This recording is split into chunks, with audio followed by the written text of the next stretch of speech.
Worry about nothing. Instead, pray about everything.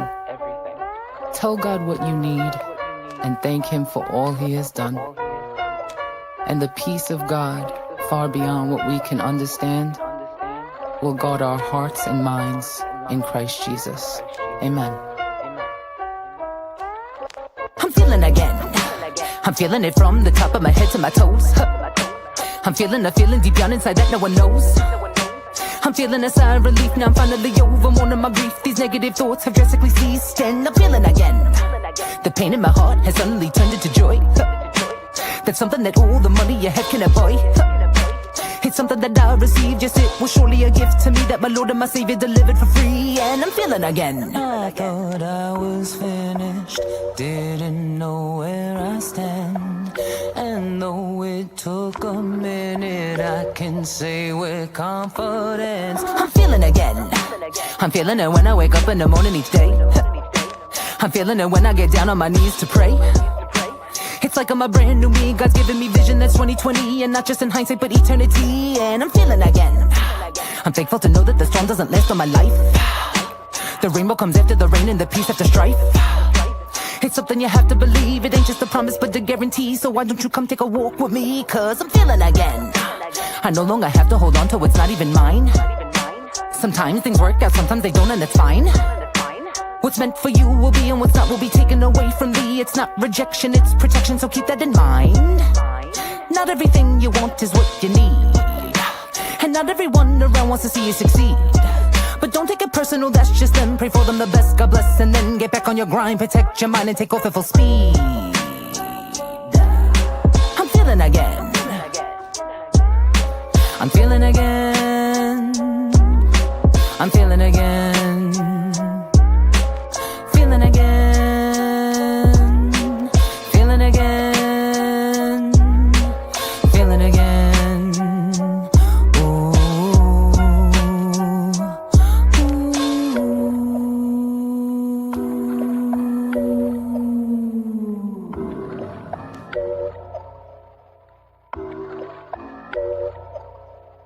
Walk with me now.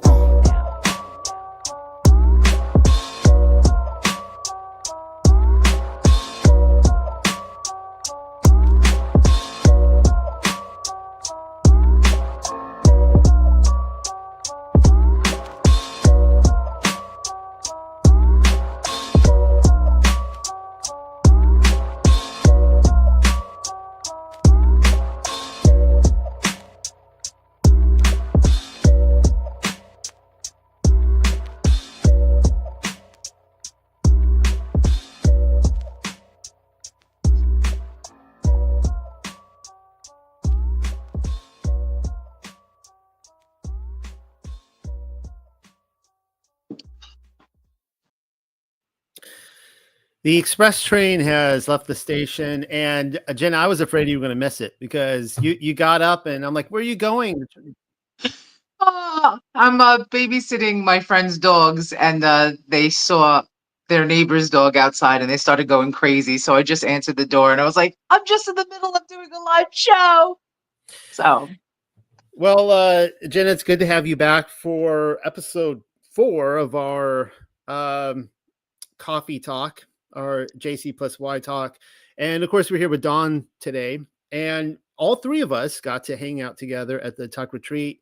And Dawn, you were incredibly instrumental and helpful. We couldn't have done it without you. Dawn was morning, afternoon, and night in the kitchen in there, slaving away over the grill. And I do want to say before we do kind of take off tonight, for those of you who are ministry supporters and you guys are coming along the unexpected cosmology and our vision here, particularly Patreon subscribers, every single month, whatever you guys give to this ministry, whether it's $5, $15, $30, $50, $70, up to $150, a lot of people don't know this. We give that exact amount back in a coupon or a gift certificate, if you want to call it that, exact amount money back to you guys to spend in our store.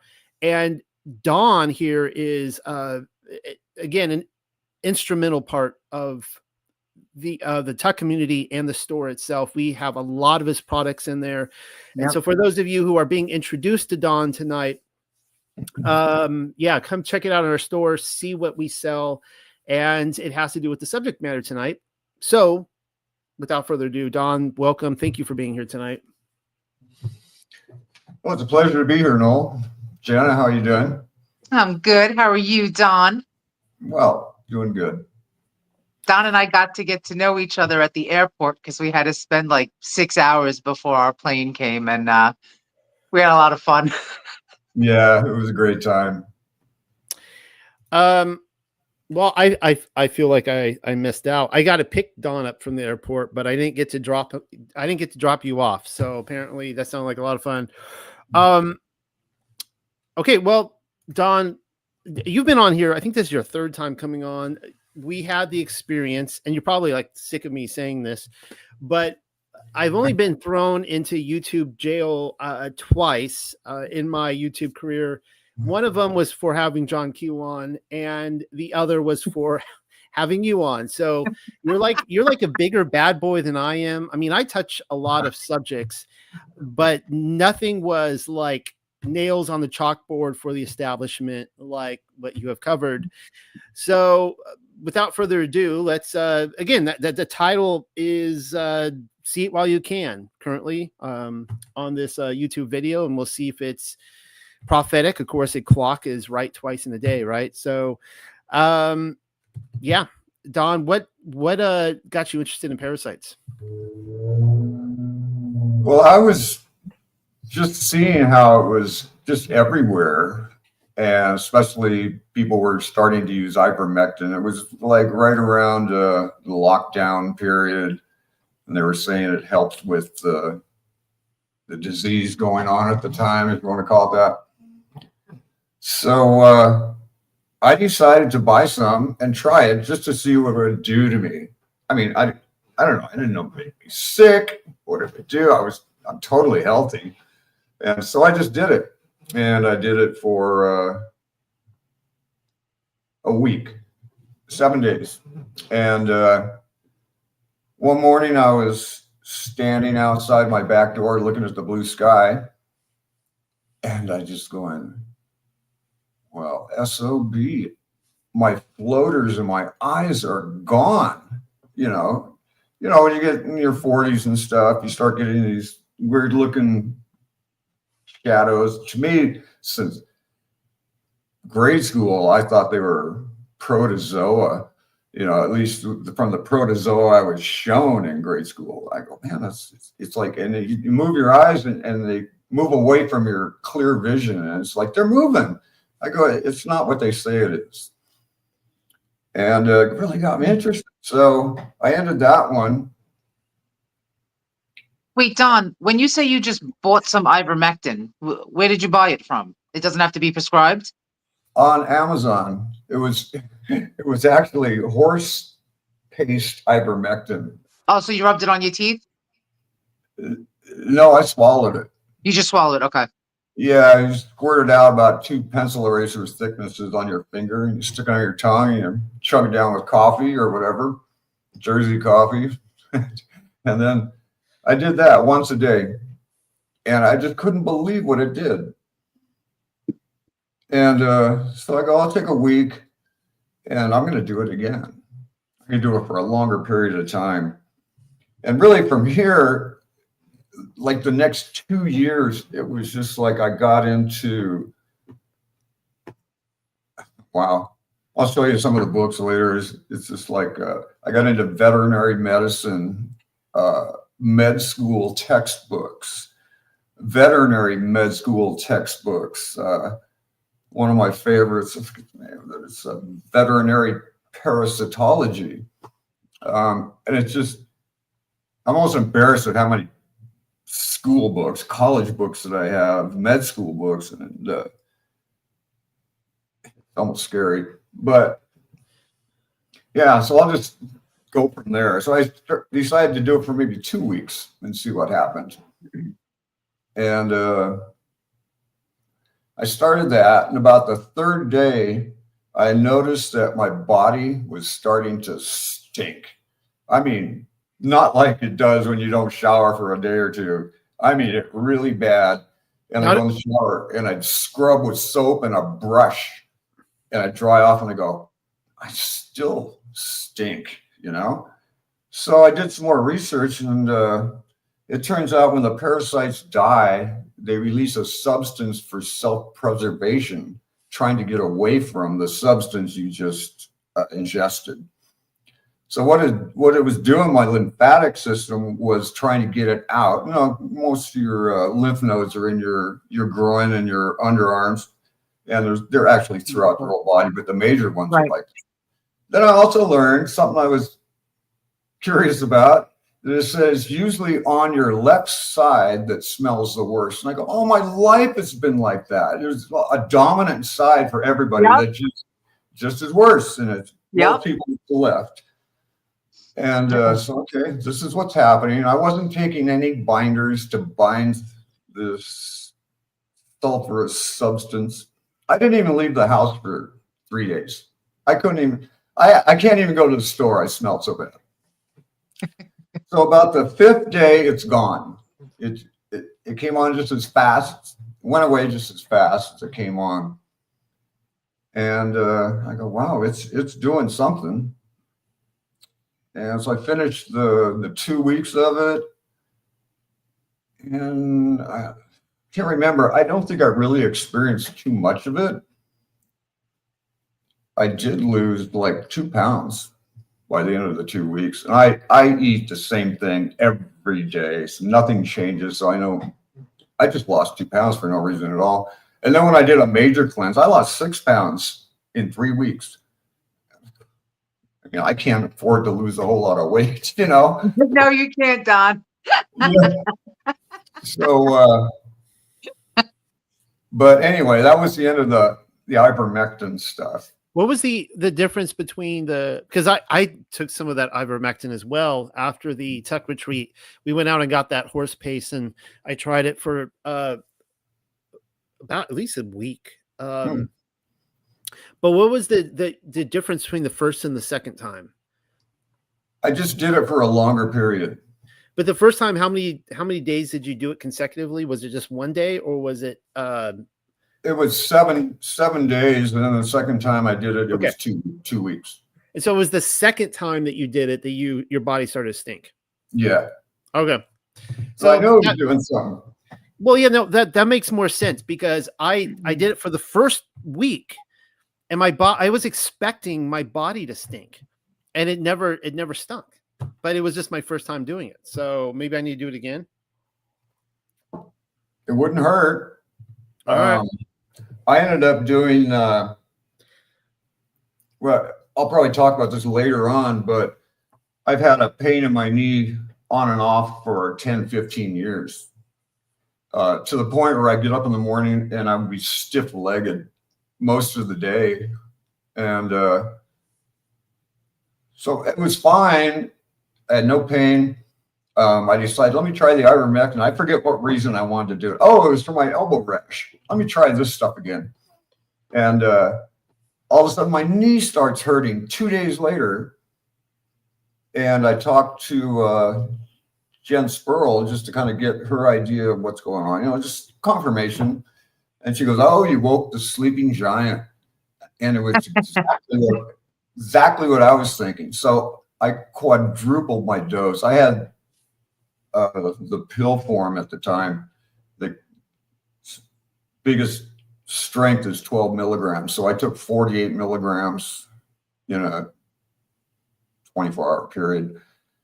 And it started getting better and better. And then the pain is completely gone, and it's never come back. Even before I started taking that, it would always come back at least once a month. You know, and I'd be limping for a week. So sometimes minor pains that you feel, you have no explanation for. In fact, I know people that go to the emergency room because their pain is so bad. And if they should try something like this, because it worked for me. I'm just going to tell you things that worked for me. I'm not telling you what to do. I just want to say, Right. listen. That horse paste was the probably one of the worst tasting things I ever tried in my life. But by the end of the first week, it wasn't that bad anymore. It was like the last couple of days, I was like, nah, it wasn't that big of a deal. But first few It's like days, it was Vaseline, basically. the It's first like few days Vaseline. was awful. Gross. Wait, but Don, so when these parasites die, how are they extracted out of the body? Do they come out in excretion through? I've seen videos of a parasite dying, and it's just like disintegrates. And then So it doesn't come out of your body. It just dies within, like, in the body? how do I put that? It's well, it's like when you drop something in water, it just dissolves. Okay. It's pretty much what's going on. And then your liver might get rid of it, or your lymph nodes, wherever it's floating around. That's what they're for. They're the filters for your body. Okay, so it'll get filtered through one of your systems in the body. Or sweat, or anything like that. Yeah. Okay. All right, so through your pores. Okay. Because That's I've good seen to know. people. Go ahead, Noel. Oh, I was going to say that's good to know, because I was expecting, without getting too graphic, I was a little disappointed because I was expecting to see them, get flushed out. And yeah. Well, that's why I was going to say I've seen videos where people actually go and get parasite cleanses, and it almost looks like a colonic, and you're seeing the parasites come out in the tube. So I thought maybe they were, like Noel said, flushed down the toilet. I actually noticed when I did the 2-week thing, I inspected a little bit, and there were hundreds every day. But really, I think what the intestinal ones, when you discharge them, I think it's overblown. Those aren't the ones that really hurt your body. Well, they do, but I think it's just overblown because it's graphic sounding. This is happening. And a lot of these popular parasite meds I look are basically just laxatives to make you think something's going on. Right. How do you even get parasites in the body? How does this happen? Your diet, food. I'm going to be talking a lot about Toxoplasma gondii parasite, just because when you start naming all these parasites, they're big, long names. This one's an easy one to remember. It's a typical major parasite in a cat. And so I'll be using the example of Toxoplasma gondii quite a bit tonight. You can inhale the eggs, like when you're sifting out the litter from a cat box. And all that dust flies up. You inhale them there. They get on your tongue. You can step in feces, and it'll actually go. You have a little cut somewhere. It's going to get absorbed. I heard that if you let your animals lay with you in bed, like the animals contract the parasite. So, like, don't let your dogs and your cats sleep in the bed with you, right? Or is that wrong? Is that a fallacy? It's very possible. You should do, as you clean, you should do your pet at the same time, so that you don't get reinfected with things. I know some people go to the extreme where they get rid of their pets, and I'm not trying to knock people with pets. I mean, right. But if you want to look at the long run, what's going on, it's, not the best thing in the world. But, so anyway, I did the thing for 2 weeks, and there were some things going on, and I ran across this one doctor. His name is Dr. Lodi. And I had some other friends that were watching him, listening to his videos on YouTube, and he had at the time, it was a 6 med combo that you took at one time. And I think recently he's done it to 3. And if I suggest any of these to anybody, I kind of customize what meds you should use for the symptoms you may be having. But anyway, I started doing those. It was for like a month straight. I did them for like 6 weeks. And Is there a cap on how long you could take it, Don? well, he says to do it for 3 months straight. 3 months. But it costs too much. So I go, I have enough now to buy enough for about 6 weeks. I'll try that and see what it does, right? And then I even added another one on top that he hadn't suggested. And I'll tell you why I did that. During this time, I had started developing a hydrocell. And I'm glad you asked. I actually went to the urologist. I thought I had cancer. So, because it's when one of your testicles or both starts swelling in size and getting huge. Okay. So I went to the urologist. He goes, "Oh, it's called a hydrocell." I go, "What's going on?" He goes, "Well, I just had one side that was enlarging. It actually got the size of before I took care of it was maybe a handball or a tennis ball." Wow. I thought I had cancer. And so he goes, "Oh no, it's just filling up with fluid." And I go, "Why does it do that? What causes that?" He goes, "I don't know. We don't know why it does it. It just does it." And I go, "Oh." Well, I go, "Well, can't you drain it?" And he goes, "We just don't do that here because in 2 months it's going to get just as big as it was 2 months ago."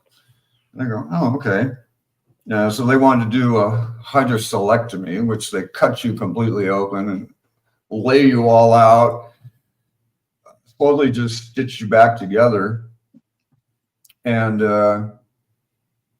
you're cured. It's like 2 or 3 week recovery time. So I'm not going to do this, right? So my mission was to find out what's causing this. And I don't know, I was a fire equipment mechanic at one time. I know how hydraulics work on the ladder trucks and stuff like that. And you have a pressure line that goes in. And basically inside it, it's just like a balloon around your testicle or your ovaries or in your eyeballs. They all have a lymphatic feed line. So I'm thinking, well, okay, if this is constantly getting fed, it's feeding into a dead end. So that's why it gets bigger. And I'm thinking, no, it's got to have a return line. Your body wouldn't keep blood anywhere that isn't circulated and filtered. So I studied live videos of hydrocellectomies and anatomy drawings, anatomy pictures for months and months and months. And finally I'm going, I found the return line. It's called the processus vaginalis, which is opposite the pressure line. So I'm going, okay, that return line is somehow clogged and the pressure is just increasing and it makes it enlarge. And it would do the same thing to your ovaries or your eyeball. People get their big eyeballs. You go in for an eye test, they blow a puff of air in and they test what the pressure is in there. So your eyeball actually has an optical mesh as the return line. So if that's plugged for some reason, your eyeball gets bigger and bigger and bigger, more pressure. And then ophthalmologist does whatever he does to it. So anyway, I kept going to these urology websites throughout the country. I was maybe thousands, and I've searched their website. And I finally found this one guy that said, occasionally we treat a hydrocell with this medication. And I go, oh, that piques my interest. I go, what is it? So it started with a C. I can't even remember. So then I Google, what's another name for this drug? And I listed it. And it was called Parasite Forte. I go, I just did 6 weeks of it. because that's the one I added because I knew it treated lymphatic parasites, but I didn't know it was used by the medical community for that. So I go, whoa, this is too much, right? So then if that's the case, then they should all be dead inside, right? So my next step was to, I took a 10 gauge needle, which is a pretty big gauge needle. And I punctured and got inside where the fluid sac is. And I drained all the fluid as it's coming out of the needle into a sterile container. And lymphatic fluid basically it's a little thicker than water, and it has a light amber color to it. So as this thing is coming out into my sterile container, it looks like skim milk, white milk. I go, oh, something's not right here. So I just, when I finished, back to its normal size, I capped it and put it on my workbench. I've wanted a microscope for a long time. Now it's the time to get it. I want to see what's inside that. Yeah. So about 3 days later, I ordered my microscope and eventually got it. 3 days later, I look at my jar again, and it's totally clear. Maybe a little yellow amber tint to it. But at the bottom, there's this chalk-like substance. It wasn't really thick, a couple millimeters, but it was like sediment that had settled to the bottom. So when I got my microscope, it was a 2000 power. I put a drop on a microscope slide. And I got a PDF I wanted you to bring up, Noel. It's first 3 words of it are, it says LYMP, lymphatic parasite comparison is the name of it. Is this it? Yeah, perfect, right there. Okay, the one on the right is from my lymphatic drain. Okay. And there were, in a drop, there were thousands of them, different sizes. Now, the first thing when somebody, like even any pathologist will do, they go, hey, I found this in the body. I need you to identify it. So what they do is they have microscope slides of anything, like slice of brain tissue, different parasites. And they're like thousands of dollars for like 10 different things. Or you look at pictures of people that photographed through their microscope. I could do videos too with it. The one on the left is Toxoplasma gondii.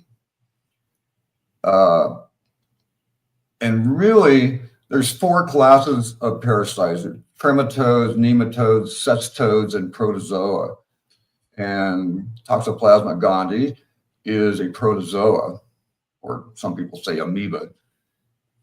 And it's characterized by what they call florets. It's like broccoli and cauliflower when you cut the florets, right? They're just so. I wasn't expecting this. I got another video or a PDF.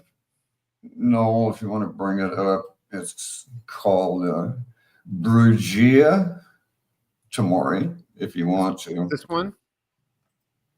Yeah, that's what I was expecting to find, because that's a lymphatic parasite that causes even elephantitis. So I was expecting that to be that, and that's some of the eggs that are around it. But I found Toxoplasma gondii. I remember I used to live with somebody for about 5 years that had cats, and that's the only time I was ever exposed to cats. You can get it from other things, but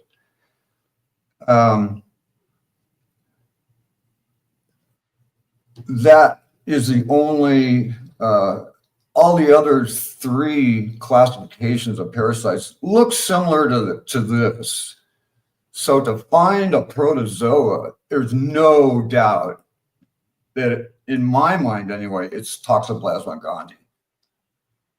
And you can probably close that window or put the other one back up if you want. Quick question before we get too far into this. Tracy asked a couple questions, and she said, when going back to the ivermectin really quickly, she said, when purchasing the ivermectin, how many milligrams do you get? And secondly, do you need to fast while doing it?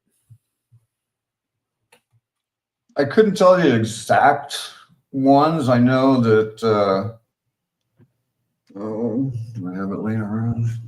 And by the way, might I just add for YouTube land and podcast land that this is all for entertainment purposes. Only. Only entertainment purposes and nothing else, because there's nothing on Netflix right now, and you just so happen to land here. That's all this is. Wink, wink. I don't know. You can see this. This is two medicines in a horse paste. It's ivermectin and praziquantel, which is really a really good one. Equimax is another one that has those two medicines in it. It'll even tell you on the flyer that comes with it how many milligrams total, let's just say, for instance, ivermectin is in this tube. And then you divide it, let's say, like you buy a pill at a store for it or a prescription for it. 12 milligrams is the biggest dose you can get. But I said, like before, I've taken 48 milligrams in a day for over a week. So you can figure out how many milligrams it is by the flyer sometimes. And what was the other question she asked? I forgot. Do you need to fast while taking the ivermectin? No, I wouldn't think so. I never have. Some people do it beforehand, but I don't know. How did you know how much of a dose to take since it's for horses? On the syringe, it's got a pound rating. Like the entire syringe will treat a 1,200-pound horse. Oh, okay. So that's one treatment for a horse. For a horse, right? So if you divide the tube into 6, that's probably a decent dose, you know. And like I said, you can quadruple it if you want. It also on the label, it says do not underdose. So if somebody weighs 150 pounds, yeah, I'd take a dose for 200 pounds because you just build a resistance, or the parasite builds a resistance up to the medicine that's trying to kill it. And it is safe for human consumption? Well, it says specifically on the label, not for human consumption, animals only, but there are millions of people that use it. No, I know. We were in Missouri. It would have been before the retreat started, and we're driving around looking for some of this horse paste. And I think you were having a hard time finding it, if I'm correct, Don. And you were saying stuff like, you know, everybody's catching on to this. You know, it's not for horses. I thought that was funny. Yeah.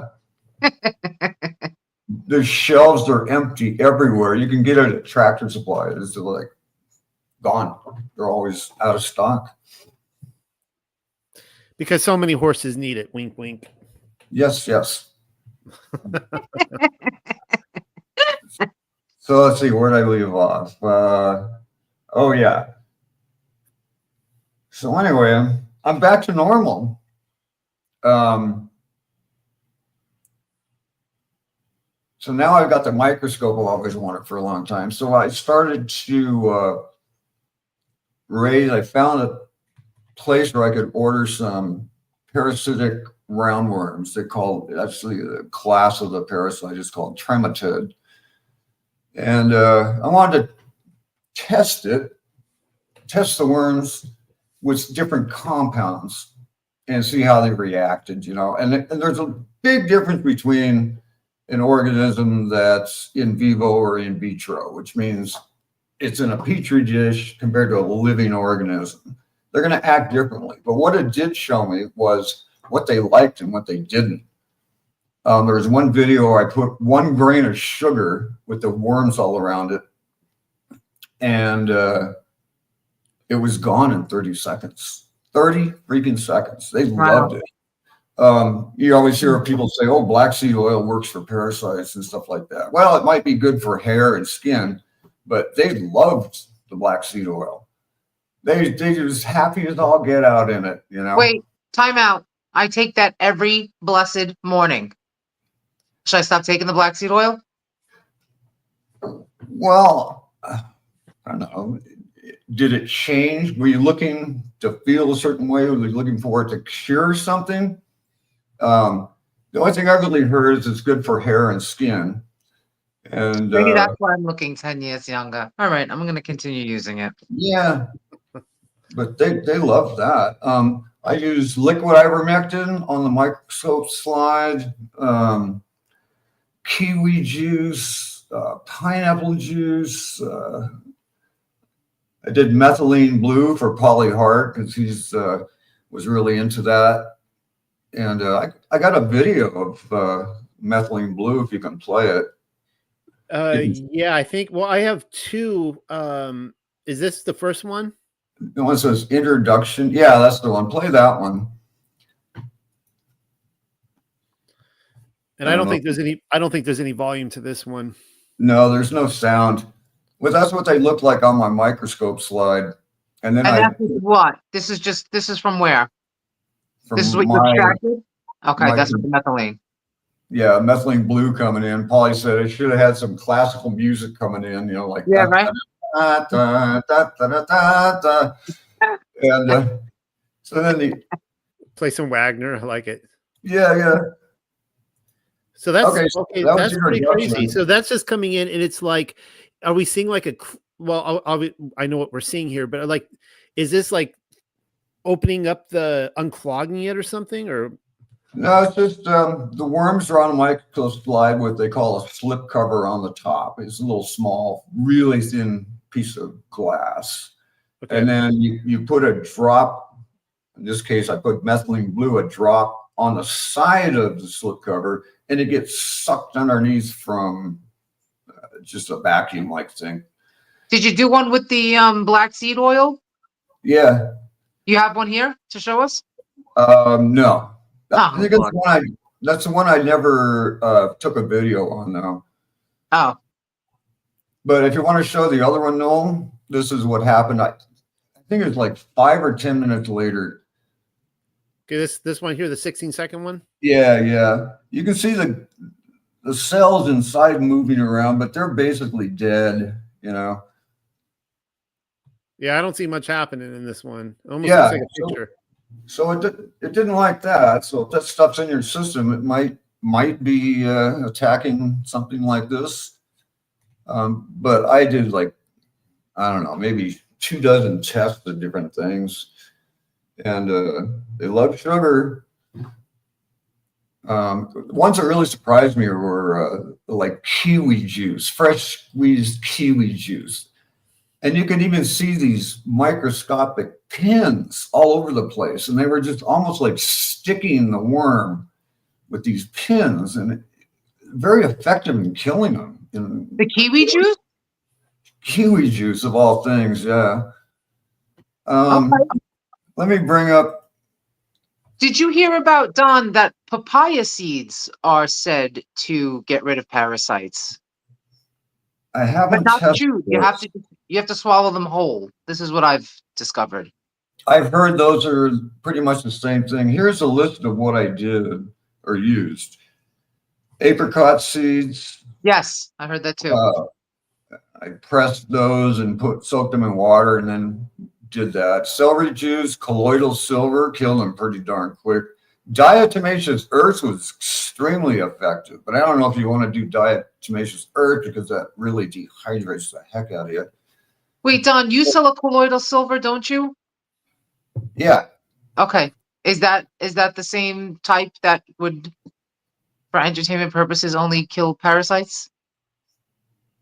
I didn't expect him to kill parasites, although colloidal silver works for many, many problems. It killed the parasites too. That's about all I can say. It does. Yeah, and I tried kiwi juice, pineapple juice, sodium ascorbate, which is basically vitamin C. Okay. So a lot of and- citrusy fruits. Yeah, and last one I did was Roundup, just to see what it'd do. Boy, it killed them quick, poisonous.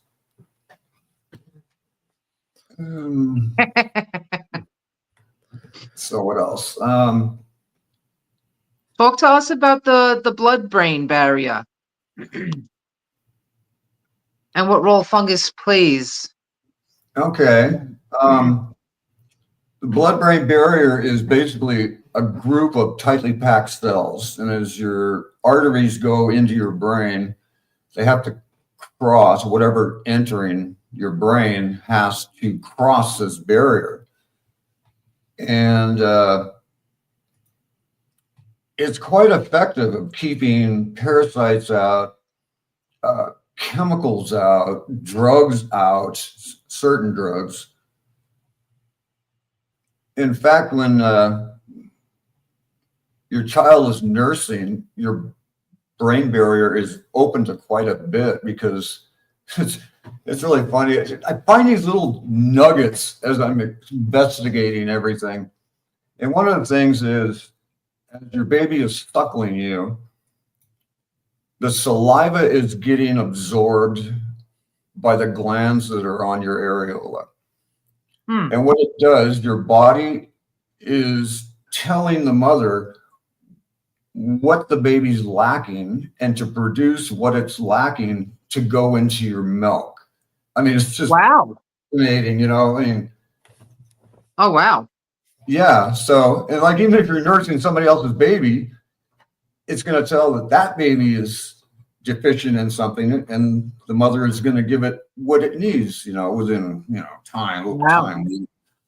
But so anyway, that's why, like, medicine inventors, I don't want to use the real word, but have a really hard time getting drugs, certain drugs, to pass that.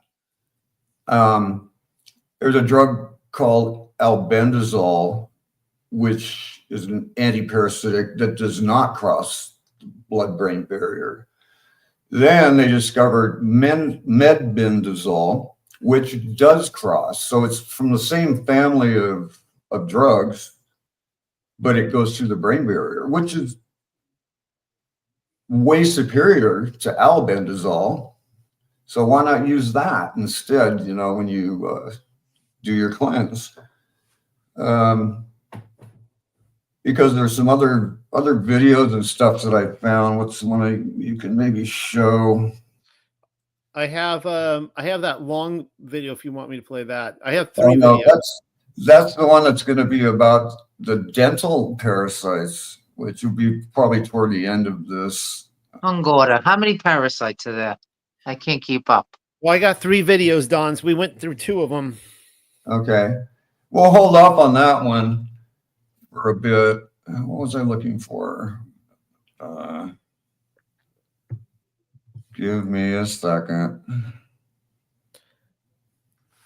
What works best in your opinion? What works best? Yeah, that was the question you were asked on here. What works best in your opinion? I mean, is it universal or is it different for everybody? Well, it depends on your symptoms that you're having, but I would say there's 4 different meds that will probably kill 99% of any parasite you might have.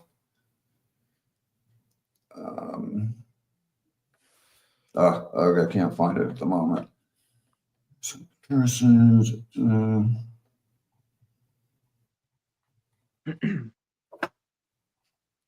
Sorry for taking so long, but That's okay. Yeah. I'm just sitting here drinking my coffee. Okay, there's another PDF that starts full moon worms. We'll just go for this for now. Right here? Yeah, my worm colony, I keep it on top of my fridge. And they all sit at the bottom in their food. And they just multiply and keep going through their life cycle. But then I started noticing this white film-like stuff coming up on the sides of the jar. And I go, what is this stuff? You know, and it went up a few inches, and then the next few days it went down. And then I realized that when it was at its peak, it happened to be a full moon. So you hear everywhere that parasites are most active at a full moon. How are you going to prove that? You know, it's just like hearsay, like a meme is truth all the time. But I was able to prove this twice. In the last full moon we had, it did the same thing. Yeah, it stayed that way for 3 days because there's a moon cycle. It's right before a full moon, and then right after the full moon. When most people when people say that parasites, before you tested this, and you hear people say parasites are most active in a full moon, what do they normally mean by that? Are they saying like the symptoms are most evident? Well, they're saying if they're most active, I would say that people are saying that's a good time to do your cleanse. Okay. But just that statement in itself, how are you going to prove it until you come across something like this? Well, that's why I was curious, because clearly, it's like people, I don't know, talk about women's cycles or something like that, might line up with the full moon or something like that. Like either it's true or it's not, but it would be based on observation, right? So I'm just curious how people are observing that with parasites. Obviously you did with this. So I just was wondering if you had heard anything in the rumor mill out there. No, it's just like with anything, if you can pawn off anything, but if you hear thousands of people saying the same thing, you just keep it in your head, and you're always looking for evidence. Yeah. And that's basically what I noticed when I discovered this part. So I proved a myth true, which is, I thought was quite a feat. Let's see what else are I going to talk. So then would it be better then to do a cleanse around a full moon then, if they are more active at this time? I've heard so, because this is when they're on the move. Obviously, they're on the move. They're trying to get out of the jar, and they're living in their food. So why would they be climbing out of their jar? I've had a buzz in my quadricep, and I go, what the heck is this? It just feels like an electrical charge, like, when you put your tongue on a 9-volt battery, it just goes. Zzz. I've never done that. Yeah, it's shocking. I've never put my tongue on a 9-volt battery. But yeah. What is that? Because I get that from time to time. I'll just get like an electric shock in one of my muscles. I don't know where. Yeah, maybe an area about the size of a dime. Yeah. And it's not a twitch, because your muscle's twitching. You can look at it, and it's actually moving. But this is just a shock. Yeah, it's a feeling under your skin, and it's parasite because they live in your muscle. In your fat cells, they can move more easily in fat. I'm screwed if it's in fat cells. But yeah, I think full of parasites. I do think they're most active at a full moon, and they're going to move around your body and then maybe try to leave your biofilm. And yeah, it's probably most effective to do it during a full moon, in my mind. To start it during a full moon, you're saying? Yes. That's when you would start it. Okay. All right. Not necessary, but I think that's when you probably should. Good way to start out the month. Yeah, right. So anyway, after I did all this stuff, new moon resolutions. Yes, I got this book called Keeping Livestock Healthy. It's a pretty big book. Kyle. From 1943. It was written by the Department of Agriculture. So I started looking, chapter 1, it talks about cleanliness, keeping your animals clean, the area they live in clean.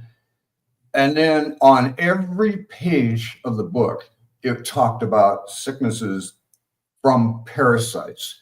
1,200 pages of sicknesses from parasites. And as I'm reading it, I mean, this covers cattle, dogs, pigs, llamas, goats, everything. You can see the same diseases in the animals as a human.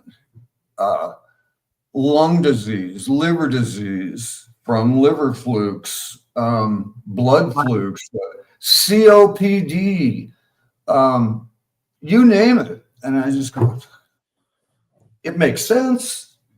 Wait, COPD is caused from parasites? It can. It can. Oh, wow. What else? What year was this? What year was this animal textbook? This book was from 1943, written by the Department of Agriculture. So did the Department of Agriculture then remove all that parasite stuff afterwards? Like, what is special? I mean, if you were to pick up a book now on caring of farm animals, would you see the same stuff in there? I'm sure you would. What that one got me curious was I ended up getting this one. It's a veterinary medical school textbook on parasitology.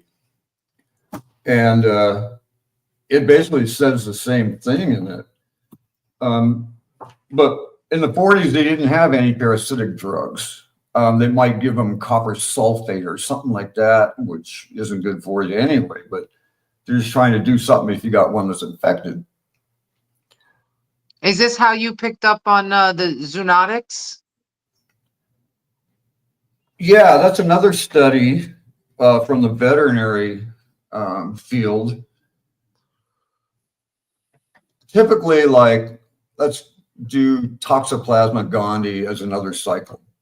Okay, you sift your cat box litter, you inhale the cysts or the eggs. Okay, so in a cat, it would go from the egg to the larva to an adult, and then it would eventually do its damage and go out through the feces or whatever.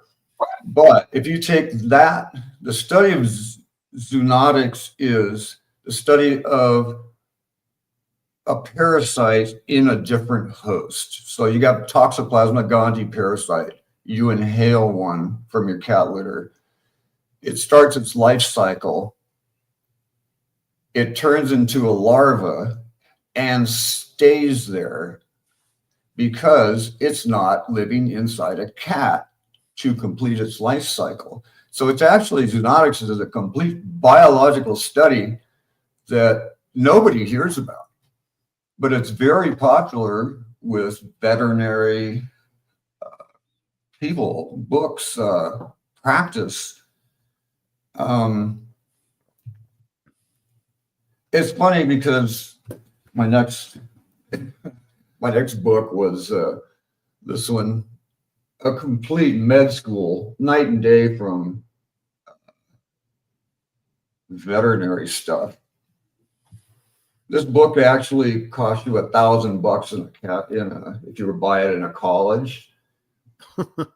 You can get it from a third company and purchase it for like $150, which shows you how much the college is bone you. But this is a 3rd edition, and the newest one is like 7th edition. So I bought this one used online for $8. I can't go wrong with that.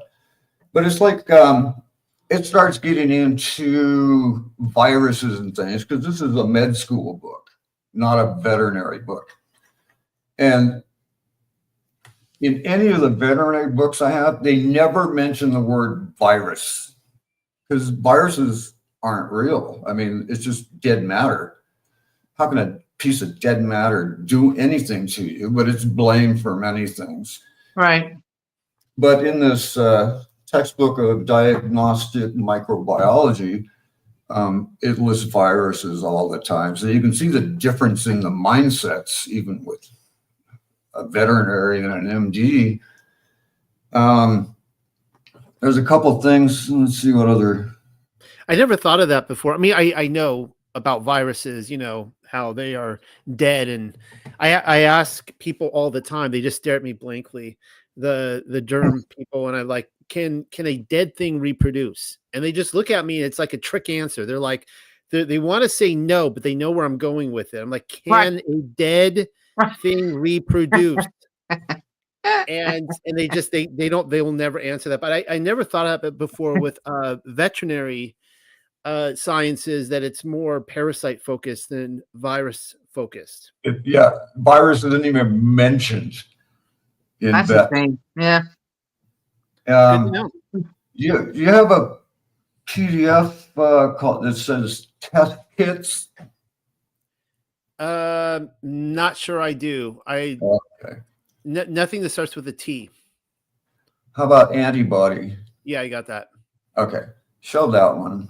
Right here? Yeah. It was, let me get some water. Let's see if I can shrink this here. Oh, you're drinking water out of your mug too, Don? Oh, yeah. I was like, I don't want coffee tonight. I know. I already had 3 cups already. So I was like, I'm just going to put my water in my mug. Yeah, why not? To make it look like Jersey coffee. Past 3 o'clock, I stay up too late after that. But the test kit, yeah. You know, I was talking to my friend of mine's wife, who just came down with stage 4 intestinal cancer. What do they call that? Colon cancer? Colon cancer, yeah. So I'm drilling her because she's just stage 4, just night and day, it just appeared, right? So I go, what are they testing for? How do they know? And she goes, oh, there's markers they test for. And I go, what markers are they testing for? And she goes, I don't know. They just told me that this marker is showing up on me in large numbers, right? Right. So what happens with the markers? Either they're testing for cancer or bacteria or anything. You can buy these test kits. You probably have to prove that you have a use to buy them. This one here, it's got 1 5-star review. Yeah, that was like, for how many tests that gives? It's like $5,000. 500 tests. Wow. And what they're testing for, there's tests for Toxoplasma gondii parasites, all kinds of parasites. There's different tests that shows what your body, these antibodies that your body is trying to do to kill this disease or this thing going on in your body. Because of what the parasites expel in your body, these tests test for them. So if you have a whole bunch of antibodies because of a certain bacteria, there's a test kit for it. There must be 1 million test kits. Because if you were to list parasites and bacteria, I'm sure it'd be in 10-point font. It would fill up a whole toilet paper roll. I mean, there's just that many variants. And so this is what they're doing for their diagnosis. You know, you have this cancer because this marker showed up. When in reality, more than likely it's a marker from what a parasite leaves behind. And let's see, what's this? Another video or another PDF that might look good.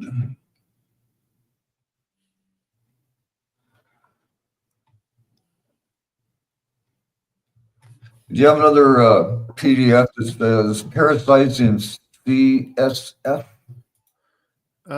Is this it? Let me see. Yeah. I got 2 that starts with parasite. Scroll down a little bit on that one. Okay, right there. I'll have to open it on my side and read it. It's too small for me. I can read it for you if you'd like.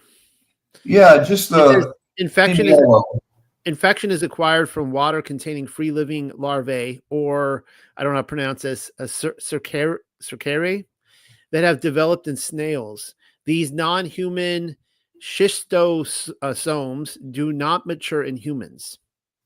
And okay. that part is highlighted right there. That's what I just talked about. Okay, this is from a medical textbook.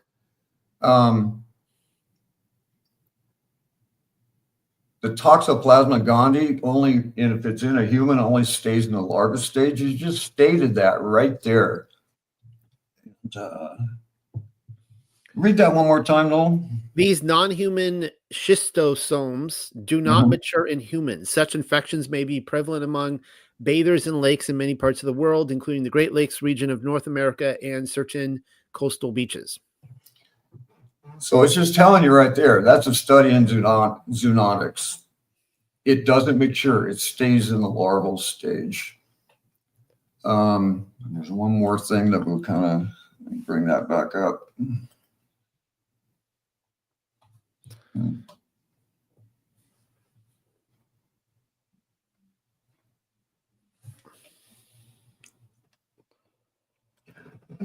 There's another one, but I don't think I had it there.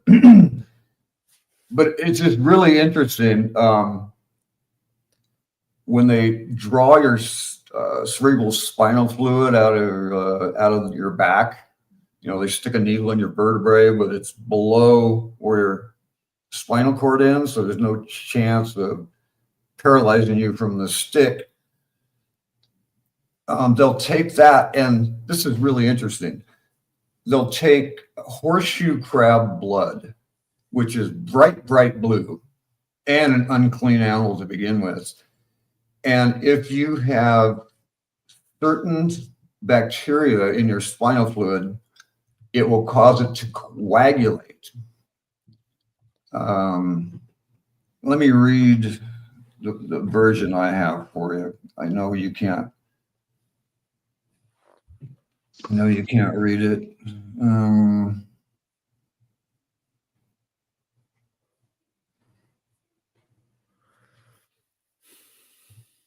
Sorry, this is taking so long. That's okay. Take your time.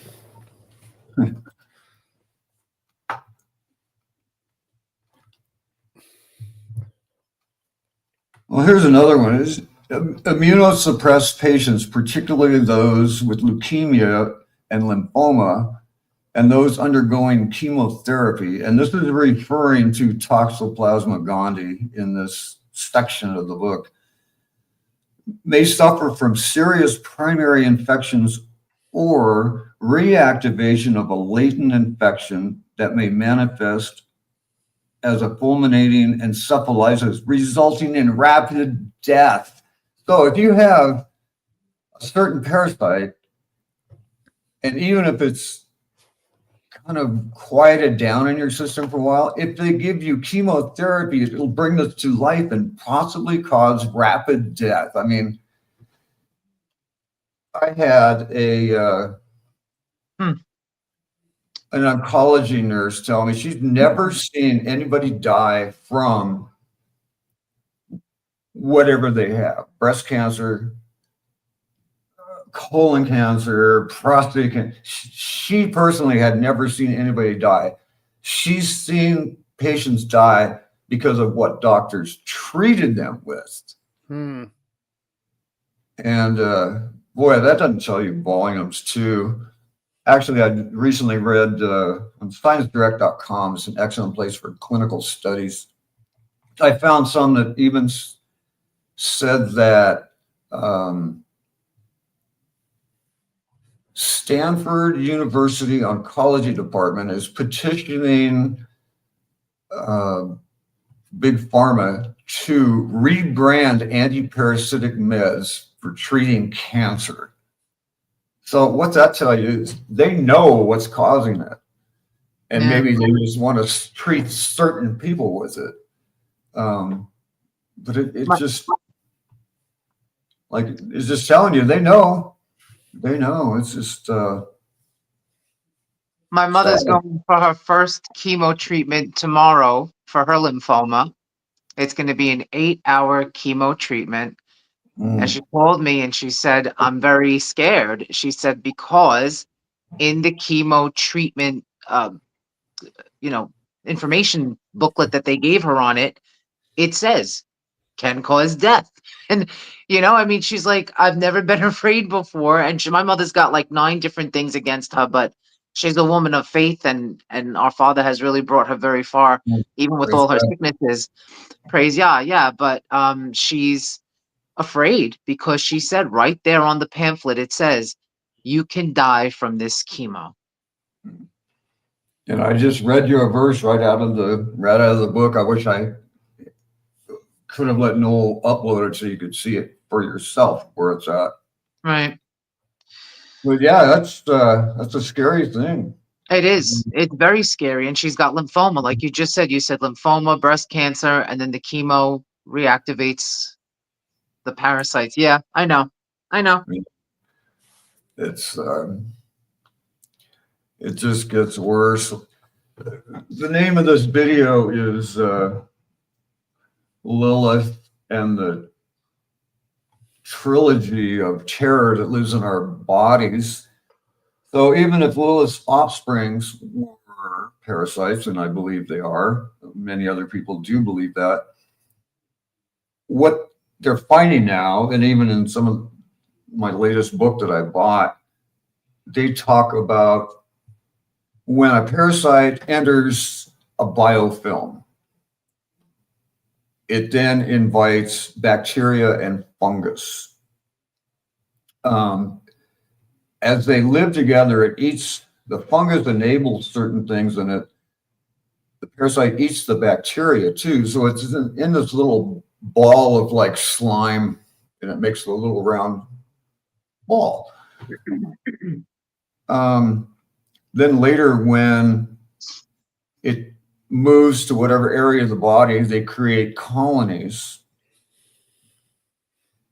And the colonies just keep adding it. So it's little marbles, like a pool table, colonies. And when you rack a pool table, they all rack into one. That's the point where you need to do the parasite cleanse, because what they're going to start doing is encapsulating themselves in a process called calcification. And once they do that, they're much harder to remove. And what they see when that happens on an MRI is what doctors call cancer. And I think I did upload a picture for you, Noel. Let's see what the name is. Before we get to that picture, I do have a quick question for you. You just dropped your name, Lilith, and I was excited when that's like right up my alley. And so I was excited when you told me you wanted to name this about, you gave the whole name of it. Right. Lilith's Offspring, the Microscopic Trilogy of Terror Within Our Bodies. And obviously I concur. I mean, that's my current thought or conclusion at this time. Maybe it's my thesis, I guess, that parasites are in fact the children of Lilith. And of course we base this on text where she was having, I think it was like millions of babies a day or something like that. When I first read that, and all of these children of hers are specifically to war with the sons of Adam. And when I first read that, I'm like, that doesn't make any sense. Who can have that many babies per day, right? And started connecting the dots through the years. But my question is, just this week, as we were getting ready to do this, I was doing some Google searches on parasites, and I started noticing that everything that is popping up is pro parasites. And it seemed to be kind of steering away from this idea of parasites bad and really how good parasites are for us. And I'm wondering if you have any thoughts on that. Like, are there good parasites? There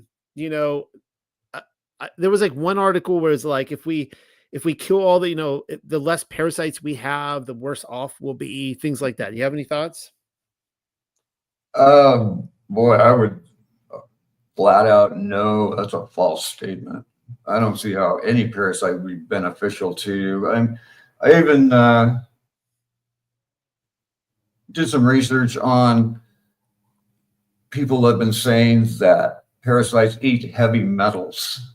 So if you look at it that way, yeah, I mean, parasite's going to get rid of heavy metals, but you've got to prove that statement. Right.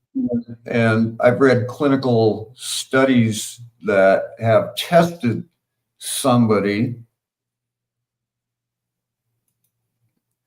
and they said anyway, the end of the study was if a human has heavy metals, the parasites will have less heavy metals in them than the human even does. So what it's doing is whatever heavy metals in your system, it's going to affect anything in your body.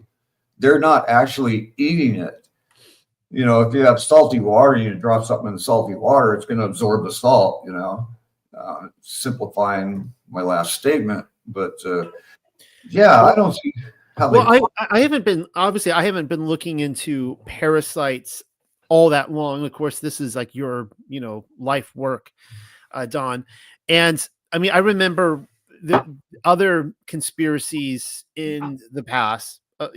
Throw one out there. We're a flat Earth channel, and I remember when the flat Earth started breaking out brand new, and you could just Google it, like Google, and it would just all come up.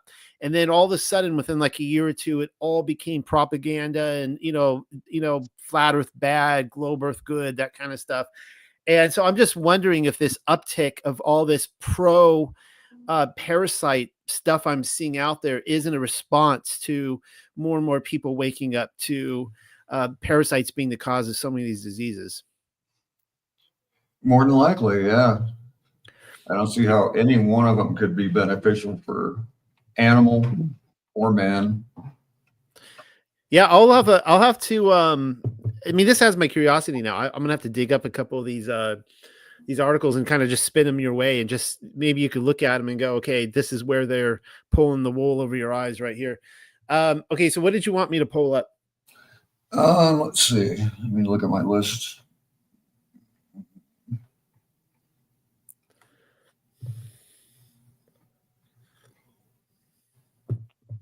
Oh, it's brain tumor toxoplasma. All right, right there. Okay. Yeah, this is an actual microscope slide of a cutting of somebody's brain cells. And the little black dots are Toxoplasma gondii that has actually entered this person's brain matter.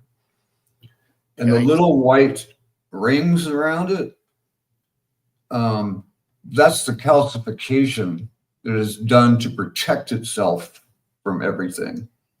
So this is what somebody's MRI'd, taken a slice of the brain matter, looked at it under a microscope, and is obvious calcification has taken place, but they're calling this brain cancer.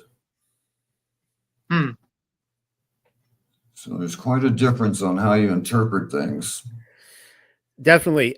Do charcoal pills, will they work on parasites? No, what they do is 2 hours after you take your meds, you might take 1,200 milligrams of activated carbon or bentonite clay. What that's doing is the parasites die, they're emitting, like I said, for self-preservation, stuff that's not very good in your system, poisons, toxins, as it dies itself. What the bentonite clay or the charcoal do is absorbs it, and then you excrete it so you don't feel the results of the toxins. I had a cleanse once that I did. I didn't do they call it a binder with the clay and the carbon. And I had the worst stiff neck for like probably almost a month. And I go, well, that's the last time I will do one without taking the binder. And Yeah, it's just it's some nasty stuff. It's just stuff that makes you smell, stuff that made me stink. I'm gonna move. There's something about staring at a person's brain that makes me a little squeamish. So I think I'm gonna move to a different picture or something. I'll find something here. I'll go back to this right here, the full moon picture. There you go. So you Hey, ready look for at this cute little dog. Doesn't that make you feel better? it? Does. Cute dog. Fluffy little dog. This is Yeah. Lola. All right, Loli, get down, mommy. Was that Loli's YouTube premiere? Yes, that was Lola's YouTube premiere.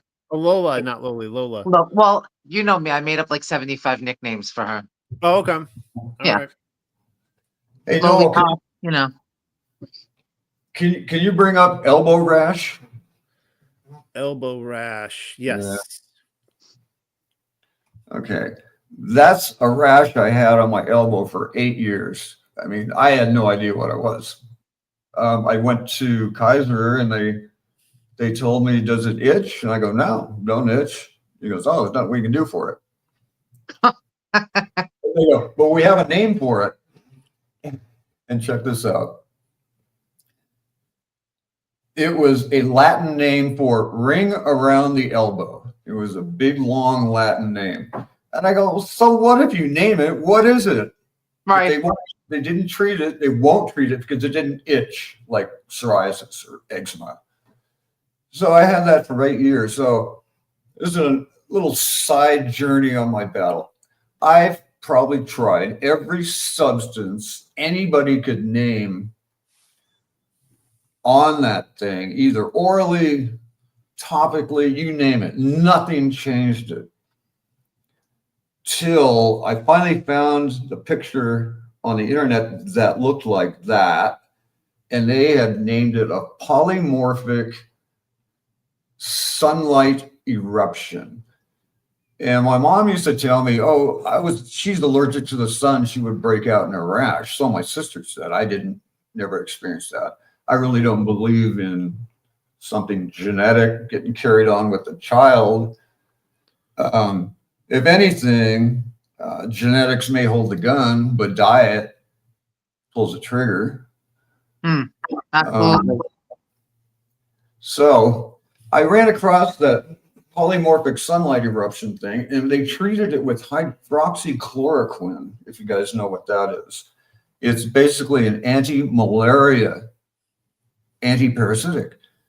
So it was a weird drug. You know, I managed to get a hold of some, but this has a 50-day half-life, like you take an ibuprofen, it's got a 4-hour half-life. So it's basically 4 hours, it's half of it's gone. So if you have a substance you're supposed to take every day and it's got a 50-day half-life, you've got this giant dose in your body that just keeps multiplying, right?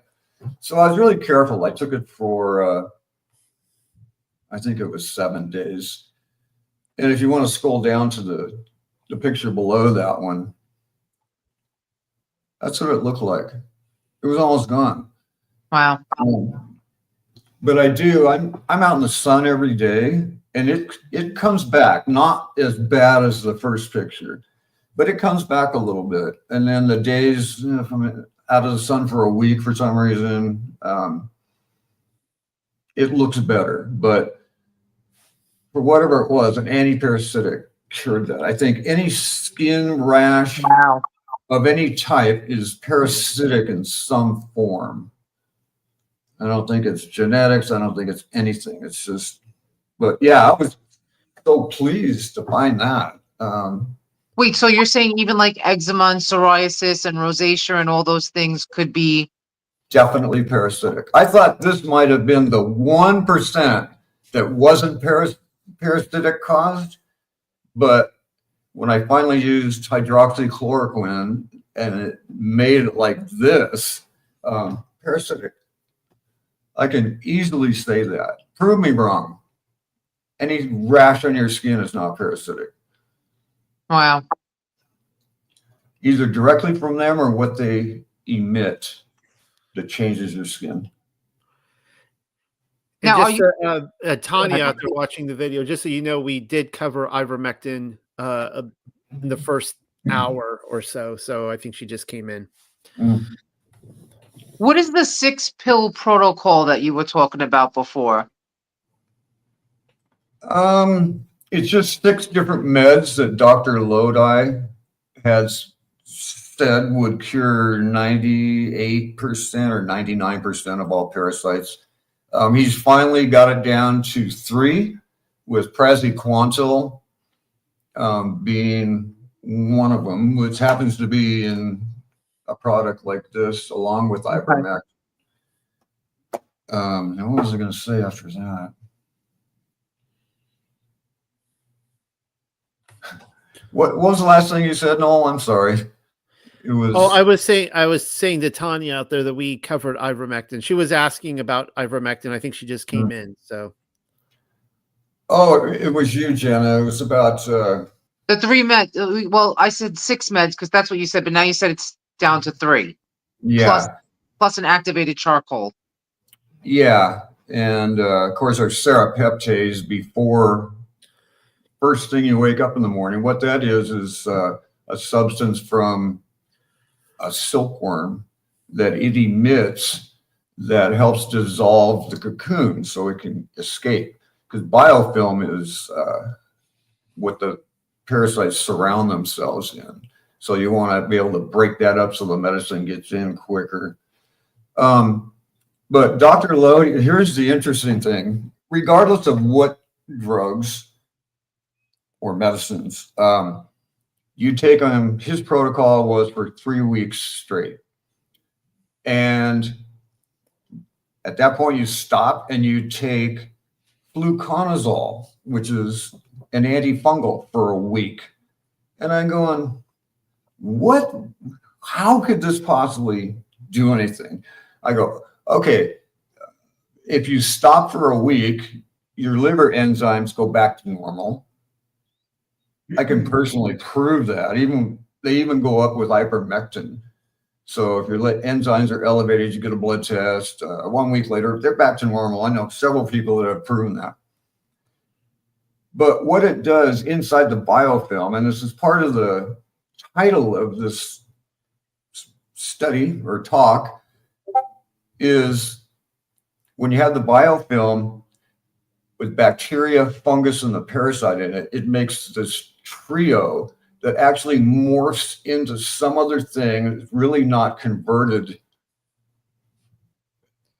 could come into reality on its own.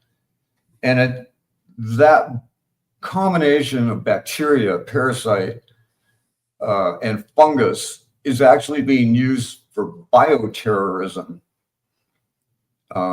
today by our governments. I had a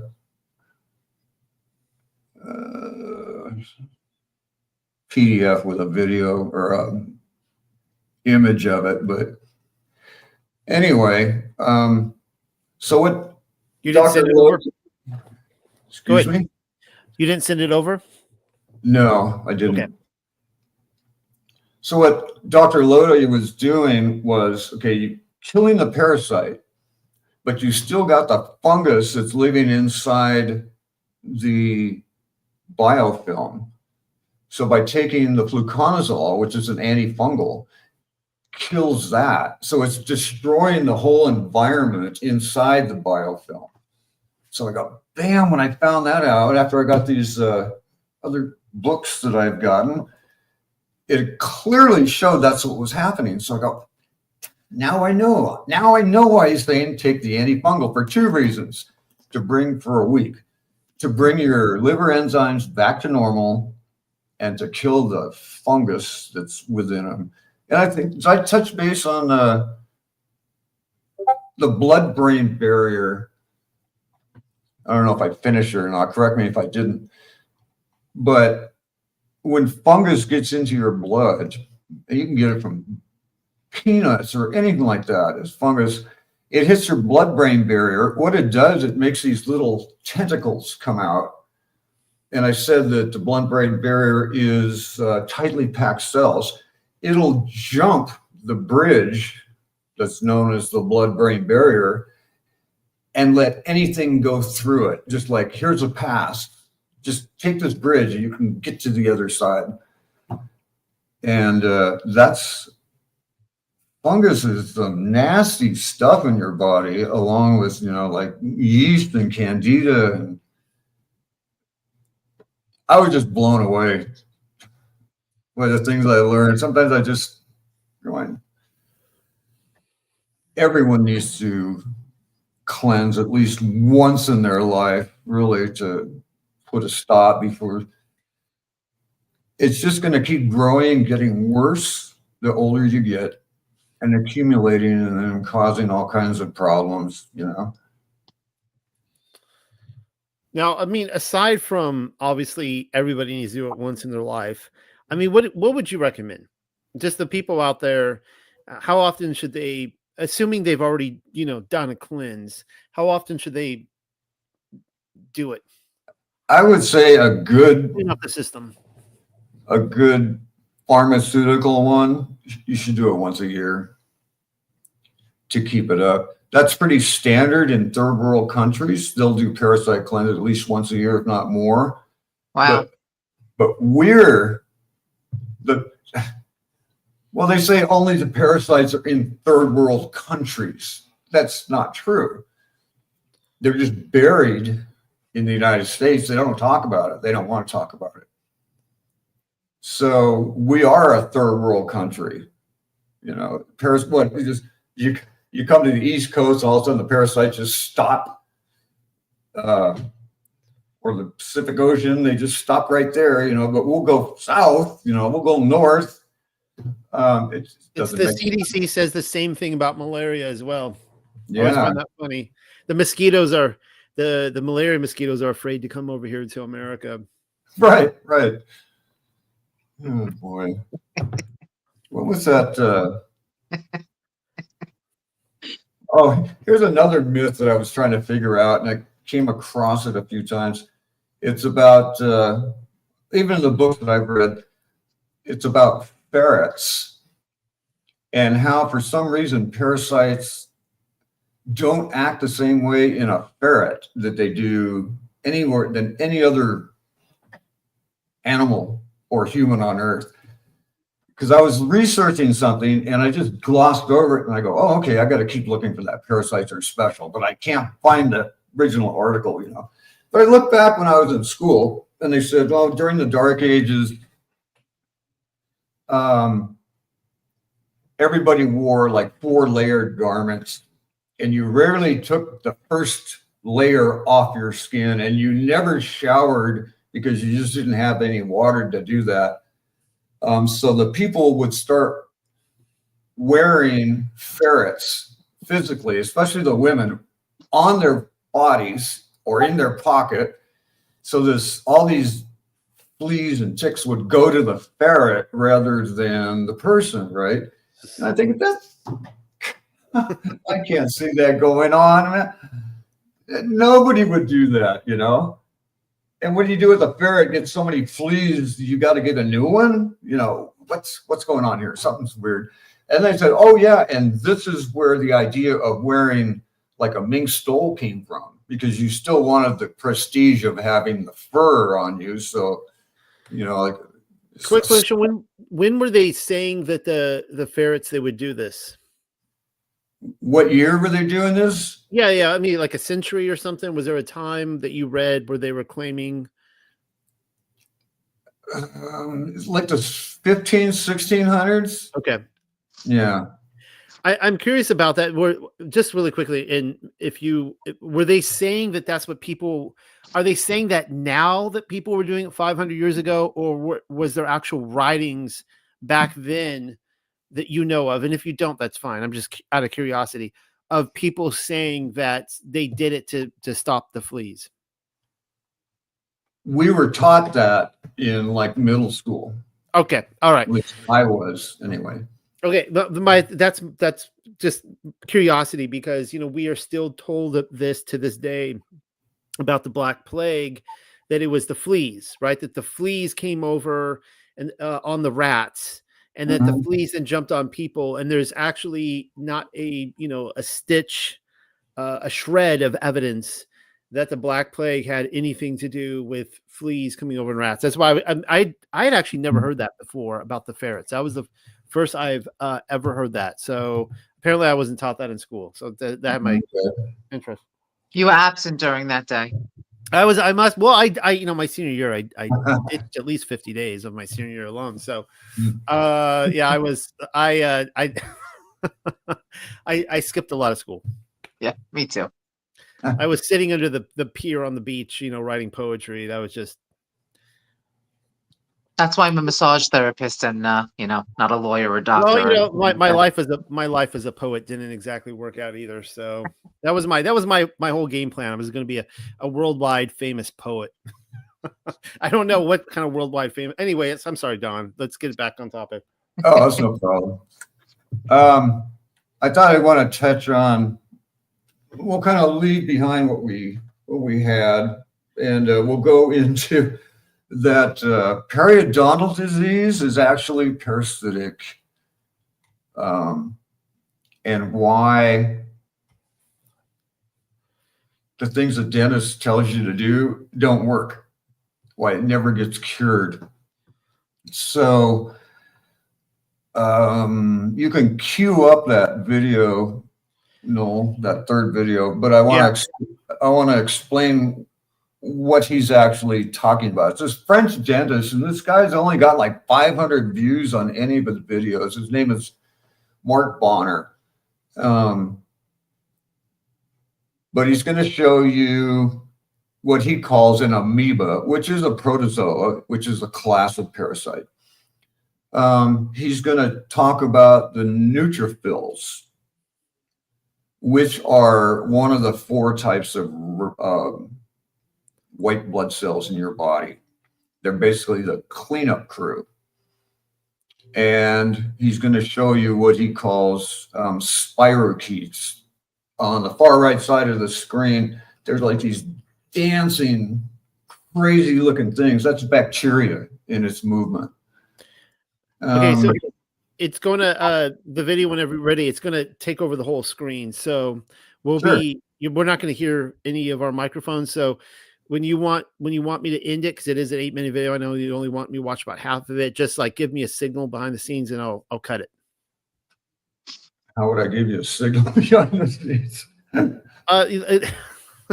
No, like naughty signals or anything like that. Just because we can all see each other in the backstage. So just do like this or something with your hands. Yeah. Or if you get to 4 minutes, you can cut it off. All right, you ready to go? Yeah, I think so. All right, here we go.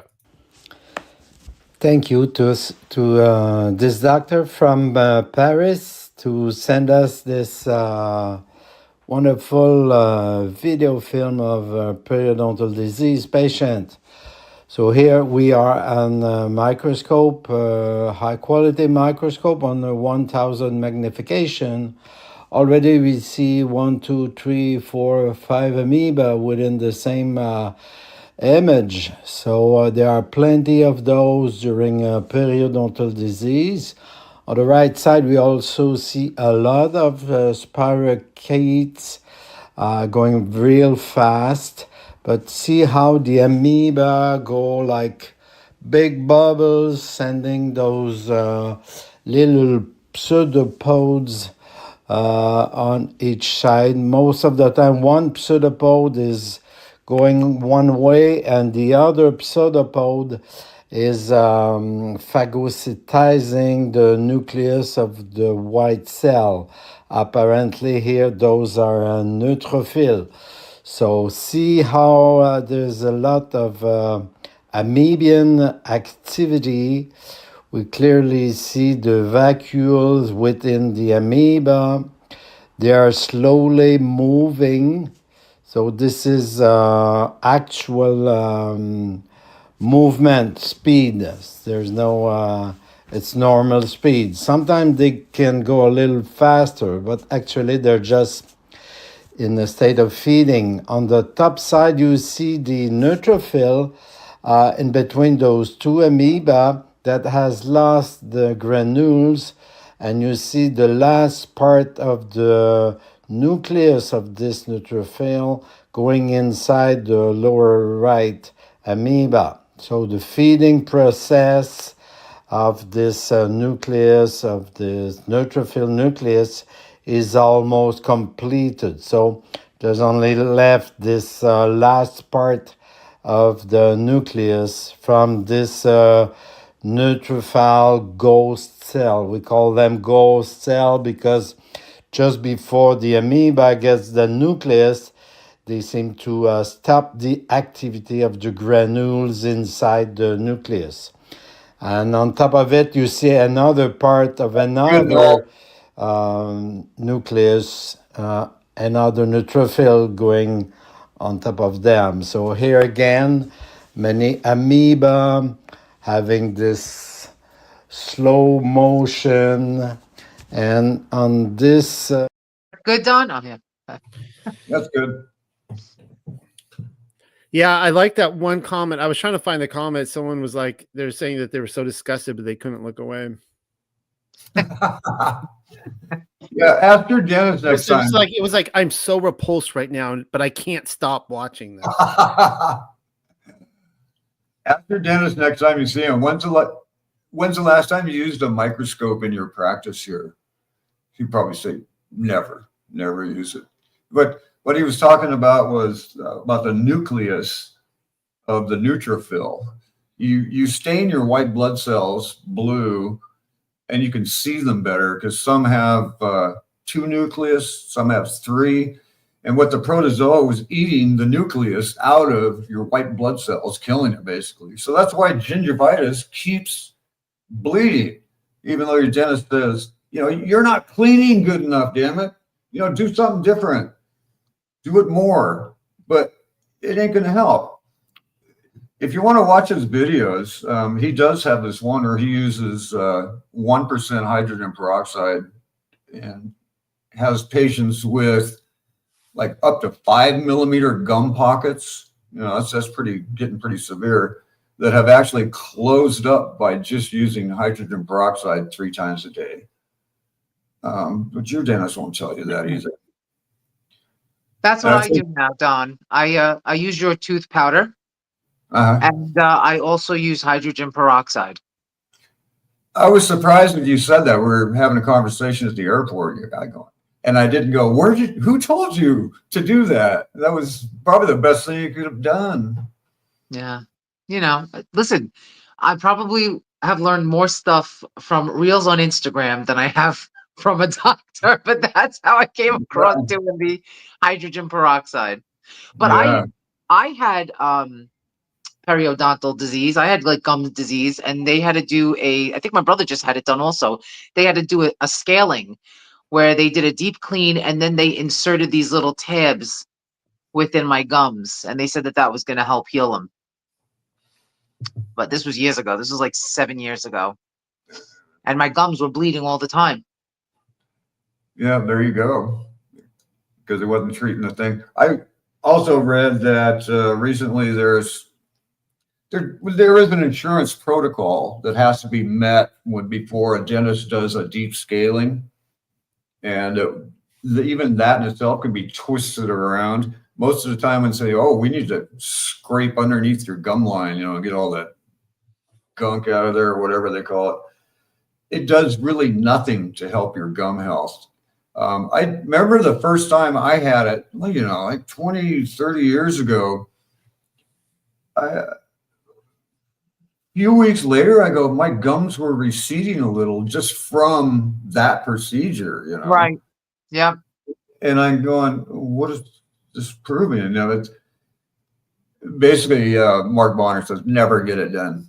Never get a deep scale done. It made my mouth worse. I remember I got a cleaning right before the retreat, and I was like, why did I do this? Because the gums are so low on the bottom that there's a space between my bottom 2 teeth. And as I was talking, I was like gleeking on everyone, and I was like, this is horrible. This is I'm just meeting all these brothers and sisters, and I'm just spitting on all of them because the gums receded so much. But I got to tell you, since I've been using your tooth powder, though, my teeth have not felt more healthier in their entire life, and cleaner, and they're also getting whiter. So I'm enjoying it. That's wonderful to hear. Yeah, I've used it for like 2 years straight, and I couldn't go back to No. anything different. No way. Nope. I forgot to bring it when I went to my mother's last weekend. And she's like, oh, try this new Colgate Total toothpaste. And I was like, no. I was like, do you have any hydrogen peroxide? She's like, yeah. I was like, I'll just use that. Yeah, you guys can find that in our store as well. So Yes, under health and wellness. All of Dawn's products, they're phenomenal. Yeah. Ever since I've been using the Wonder Butter on my face, everyone's like, oh, what are you doing to your skin? And I'm like, beef tallow. That's awesome. Yeah, it's just making me look younger. Yeah, I just made all my stuff for myself and started sharing them, and everybody's going, wow, this is too good to pass up. So, oh yeah, I'm telling anybody who'll listen about all your products. Yeah, it's been hard trying to. I mean, if anyone who goes to Patreon, the first video that's posted on top is a video of Don going through all of his products, but we just can't put it on major social media. It gets taken down. So we've tried. So you have to go to our Patreon page, and which is linked under all our videos, and you don't have to. I don't think you have to be a subscriber or a donator of money to see it. It's not behind a paywall, and you could just go see all of his products right there. It's on the website too, on the TUC website. But why is the stuff being taken down? Why do you think, Don? People advertise their own stuff all the time on social media. Well, Don's a bad boy. He's I talk about a lot of stuff. I mean, I've been shadow banned, but nobody, when Don comes on, I'm like, dang, I get thrown in YouTube jail for like a week and get strikes and everything. They take his videos down. They don't want Don talking about this stuff. It's like I expose certain people. What they're saying is true and what's not true, and they don't like it and they don't want to hear it. Just like parasites are getting pushed out of our country, because it's not true. Because they're not in our country, Don, unless if they don't exist. Yeah. The parasites in America are good. Parasites in other countries are bad. Parasites are your friends. Yep. Some of my products, but check them out. I think, unless you have any more questions, I think that's about all I was going to present. Yeah, I mean, this is, I'm glad you came on, Don. Obviously, this is something that you put a lot of research into, and it's what you think about day and night. Anybody who has questions, Don is a regular member, a very he's a top-notch member of our community, and people ask him questions all the time. Come by Discord. We have the link to Discord underneath this channel. You can come ask Don personal questions. Yes. And yeah, I mean, this is obviously way past my expertise, and you guys just see I'm kind of sitting here silently for a lot of it, going, I don't even know what questions to ask you. So I'm glad you presented on what you did. Jenna, I'm glad that you asked the questions that you did.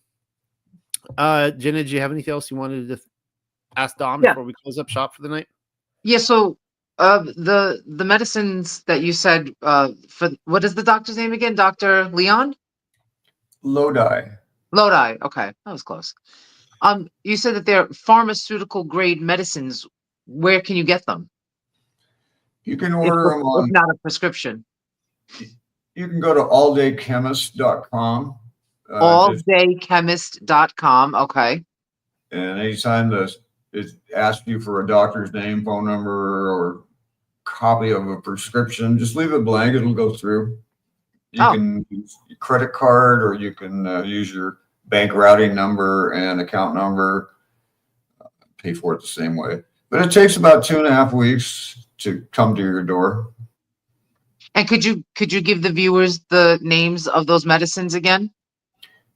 Yeah, I could. I wish I should write it down somewhere. I think I have on Discord several times. Take it right now. I mean, unless maybe you don't think it's a good idea. Well, in case there's a chance that we haven't said anything that gets banned so far, I don't know if I'd want to go to Yeah, that. just come and contact Don. Come and contact him. Yes. Okay. Through Discord, right? Yes. Yeah. Don's on there all the time, and he's been a great vital member of our. I love the TUC community, and I mean, Jenna. So far, we've been last week we brought on someone from LA Marzulli's camp, but so far we've just been bringing people in from our community. I very rarely reach out anymore. When we were at the retreat a few weeks ago now, I said to a couple people, I said, just there were a couple people who came who were kind of new to the community. I said, just look around you. Like, we have so many top-notch, expert people in different fields here. So very appreciative of you, Don, and hope you're sticking around with us for a very, very long time. I wish we could have you on all the time, and we'll see what happens. We'll kind of test this out and see if we can stay afloat on social media with this. But obviously you're over the mark on this, and obviously, I mean, if what you were like advocating were not true, it wouldn't be an issue, right? So obviously they don't want this. How did you call it earlier, Don? The medicine makers or something like that, or medicine creators or something like that. The medicine creators out there, yeah. They don't want this going out. So I don't have anything else tonight. The only other thing I was going to mention was when somebody reads a medical diagnosis or a clinical study, it's just like it's written in another language to the average person. Of course, it was to me too, But I always look back at this example when I was training to be an EMT. They go, okay, who knows what bilateral suborbital ecchymosis is? He's looking around. He goes, 2 black eyes. Bilateral, 2 things in a row. Suborbital, within your socket. Ecchymosis, bruising. So it's 2 black eyes. Bilateral suborbital ecchymosis. So next time you read a clinical study, you run across a word you don't understand. Look up that word and put it in your memory, like anhydrous ammonia. Anhydrous, what's that? AN without hydrous, water. So it's ammonia without water. Why don't you just write that to begin with, So just put little tidbits in your mind when you read a clinical study or a diagnosis, and pretty soon, even these almost insane sounding things make sense to you. So I just want to encourage people with that. That's about all I have to say tonight. Well, to find, obviously I mentioned where you can get in contact with Don, come to our TUC Discord community. It's a great community, great research community. And in terms of his products, come by our store. But for those of you who are ministry subscribers, and you guys know that we are putting a big emphasis now on getting the Bible translated through the paleo, through the efforts of Pamela and Rebecca.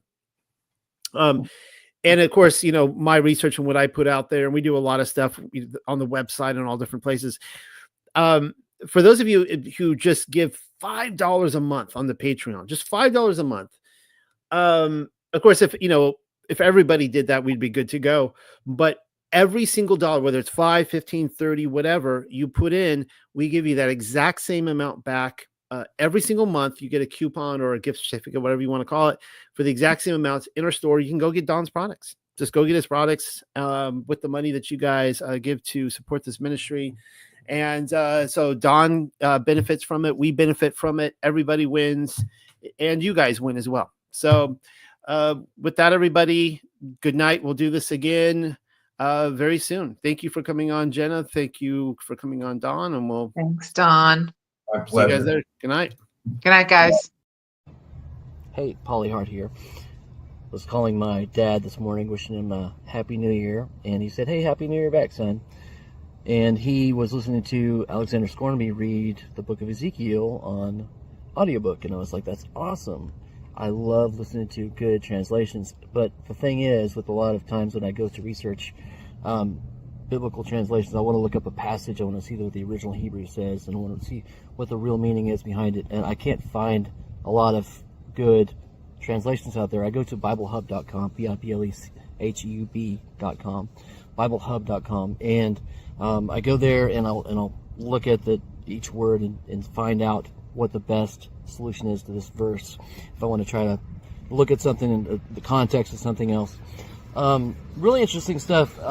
My friend Pamela Glasgow is translating the entire Bible into the Paleo-Hebrew, the first written language of the Hebrews. It was Paleo. It was like a pictorial language. It's not only spelt and built, it's a unique pictorial language, kind of like the Chinese or Japanese or Korean is a pictorial language as well as a said language and a spelt language. When you add a different thing to the end, it creates the entire idea from the beginning, makes it a new idea. So Paleo-Hebrew, really impactful, and we are raising money for her to do that for a full-time job / business / career / ministry. And Noel Hadley with the unexpectedcosmology.com is leading the charge on getting her translations out to the world. So below, I'm going to list a link on how you can give to see the Paleo-Hebrew Bible come to its full fruition. Also, she's got some of the Bible, I believe all the Torah, and some of the Psalms are being done now. It's a continual work, but I'm excited. It's going to be spectacular. So how you can help this come to pass is by your financial gift, your giving to Pamela, so that she can continue on in the calling of her life, which it's going to be awesome. One day I want to go to BibleHub.com and see the Paleo-Hebrew as well, which would be mind-blowing. So you have a good day, and I'll see you later. Bye.